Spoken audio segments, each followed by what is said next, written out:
c'est très difficile de témoigner pour moi. Je n'en ai jamais parlé ouvertement. Et si je le fais aujourd'hui, c'est justement pour toutes les femmes qui n'osent pas le faire. C'est pour toutes celles qui en font un tabou. Et c'est pour permettre à des femmes qui pensent que la violence psychologique, puisque mon cas n'est pas une forme de violence, de se rendre compte de la situation dans laquelle elles vivent et de faire quelque chose. Donc je suis une femme d'une quarantaine d'années. J'ai épousé l'amour de ma vie. Quand je l'ai connu à 16 ans, on a filé le parfait amour tant qu'on n'était pas mariés. On s'est mariés 7 ans après. Et je ne me suis pas rendu compte que j'étais déjà sous son emprise depuis bien longtemps. Et donc il y avait une seule personne qui décidait à la maison, c'était lui. Pour tout, pour les vacances, pour les meubles, qui ne faisait rien, que j'étais en fait son esclave. Il n'avait pas de travail, il a travaillé très peu et j'étais devenue la personne qui devait ramener de l'argent à la maison. Donc je travaillais, je revenais à la maison et il ne m'aidait pas. Il ne m'aidait pas à la maison, il ne faisait rien. Il commençait à devenir violent envers moi. Il était très violent verbalement. Il me rabaissait tout le temps, il ne dormait pas toute la nuit. Et il a commencé à avoir des hallucinations avec ce qu'il prenait. Il pensait qu'il y avait un homme à la maison, que j'avais un amant quelque part, je ne pouvais plus sortir. Donc je dormais, il rentrait dans ma chambre, il allumait la lumière et il hurlait. Il se demandait où était mon amant. Et il le voyait partir par la fenêtre. C'était horrible. Tout ce que j'avais peur à ce moment-là, c'était qu'il touche à mes enfants, c'était qu'il s'approche et qu'ils aient peur.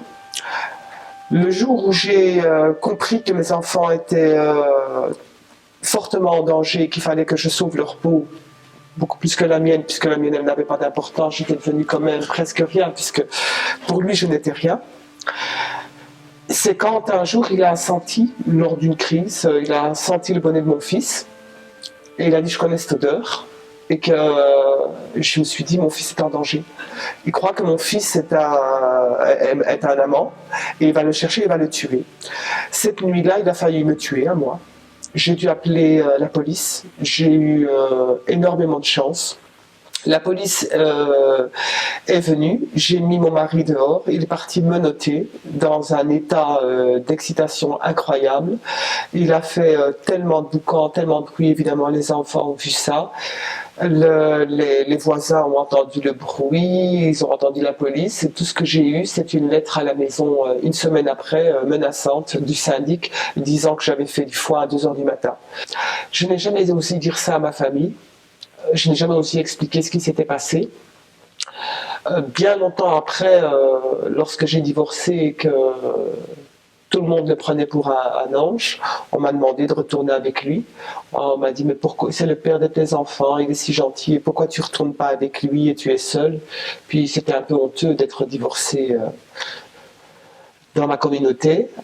Et là, j'ai tout raconté. Je dis, si vous voulez, je peux retourner avec lui, mais voilà ce qui se passe. Et si vous voulez avoir une fille morte, vous me poussez dans ses bras. Et là, j'ai vu la frayeur dans les yeux de mes parents. Ils se sont demandé pourquoi je n'avais jamais parlé. Mais j'étais considérée toujours comme la plus forte de la famille, comme un pilier. Tout le monde se reposait sur moi, alors moi, je ne pouvais pas craquer.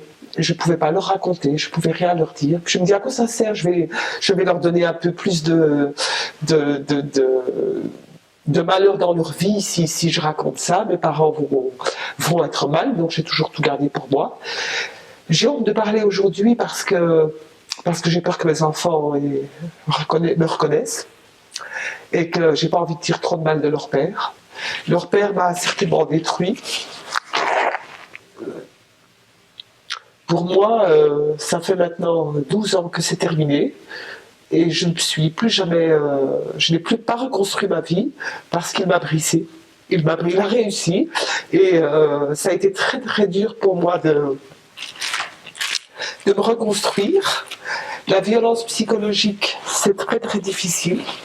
Quand vous avez un homme qui, à longueur de journée, vous répète que vous n'êtes rien, que sans lui, s'il n'y avait pas lui, personne ne voudrait de vous, qui vous dénigre, qui vous dénigre dans votre physique, dans votre apparence, dans tout ce que vous dites, même auprès de vos enfants, même auprès d'amis.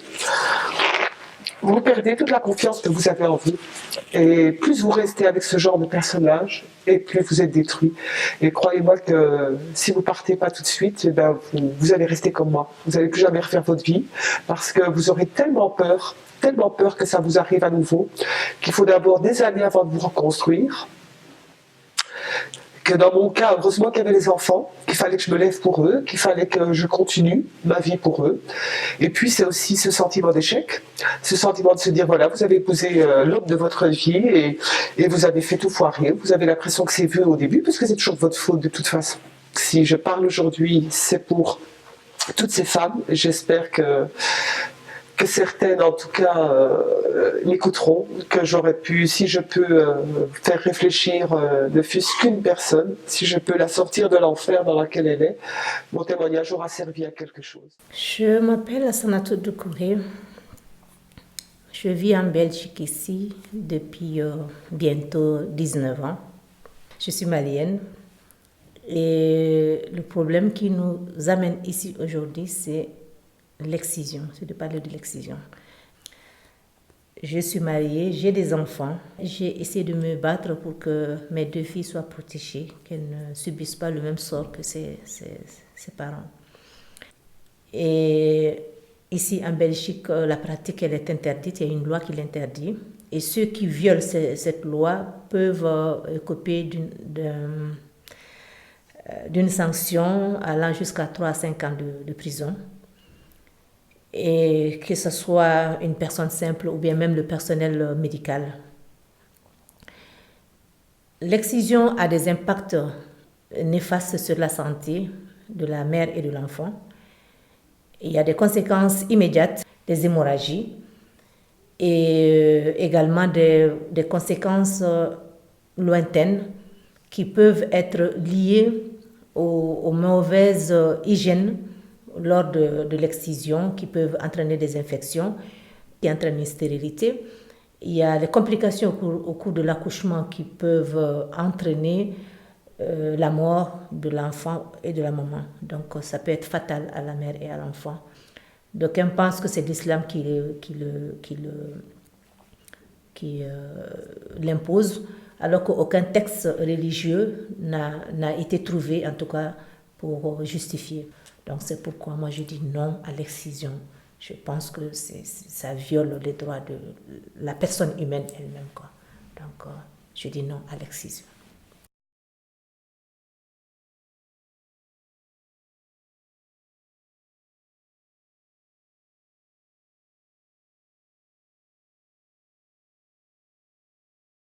Bonjour, je me présente brièvement. Je suis une femme de quarantaine d'années. J'ai accepté de témoigner aujourd'hui parce que je pense qu'il faut pouvoir parler des choses et que j'espère que ça va pouvoir servir d'autres personnes à pouvoir sortir de l'horreur peut-être dans laquelle elles sont, même si c'est toujours très très compliqué d'en parler et que ça a d'office des conséquences.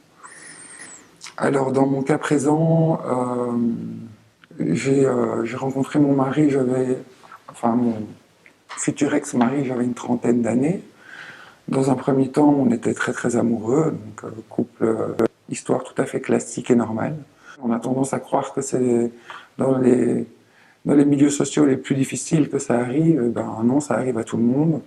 Je pense que d'habitude, je dégage plutôt l'image de quelqu'un de fort et donc je pense pas que je correspondais au profil que je pensais qu'était le profil des femmes battues.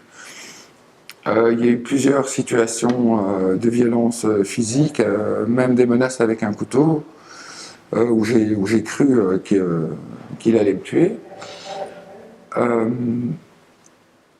Finalement, il a menacé de partir à l'étranger avec ma fille et donc de me couper de mon enfant. Et donc là, j'ai entamé quand même une procédure auprès d'un avocat pour lui interdire de quitter le pays sans mon accord. Donc je voulais surtout préserver ma fille.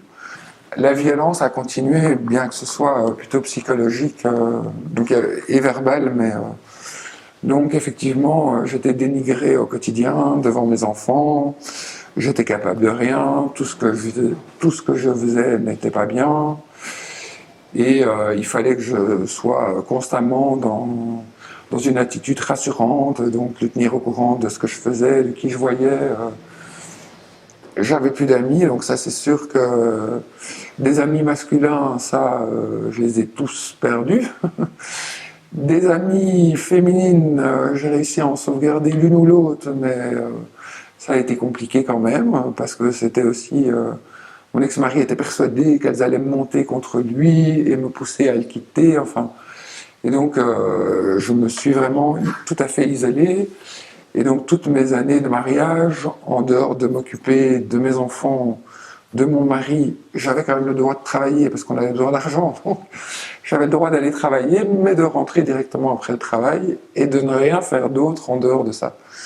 Donc ça a duré à peu près 8 années comme ça, jusqu'à la dernière année où en fait la violence a recommencé.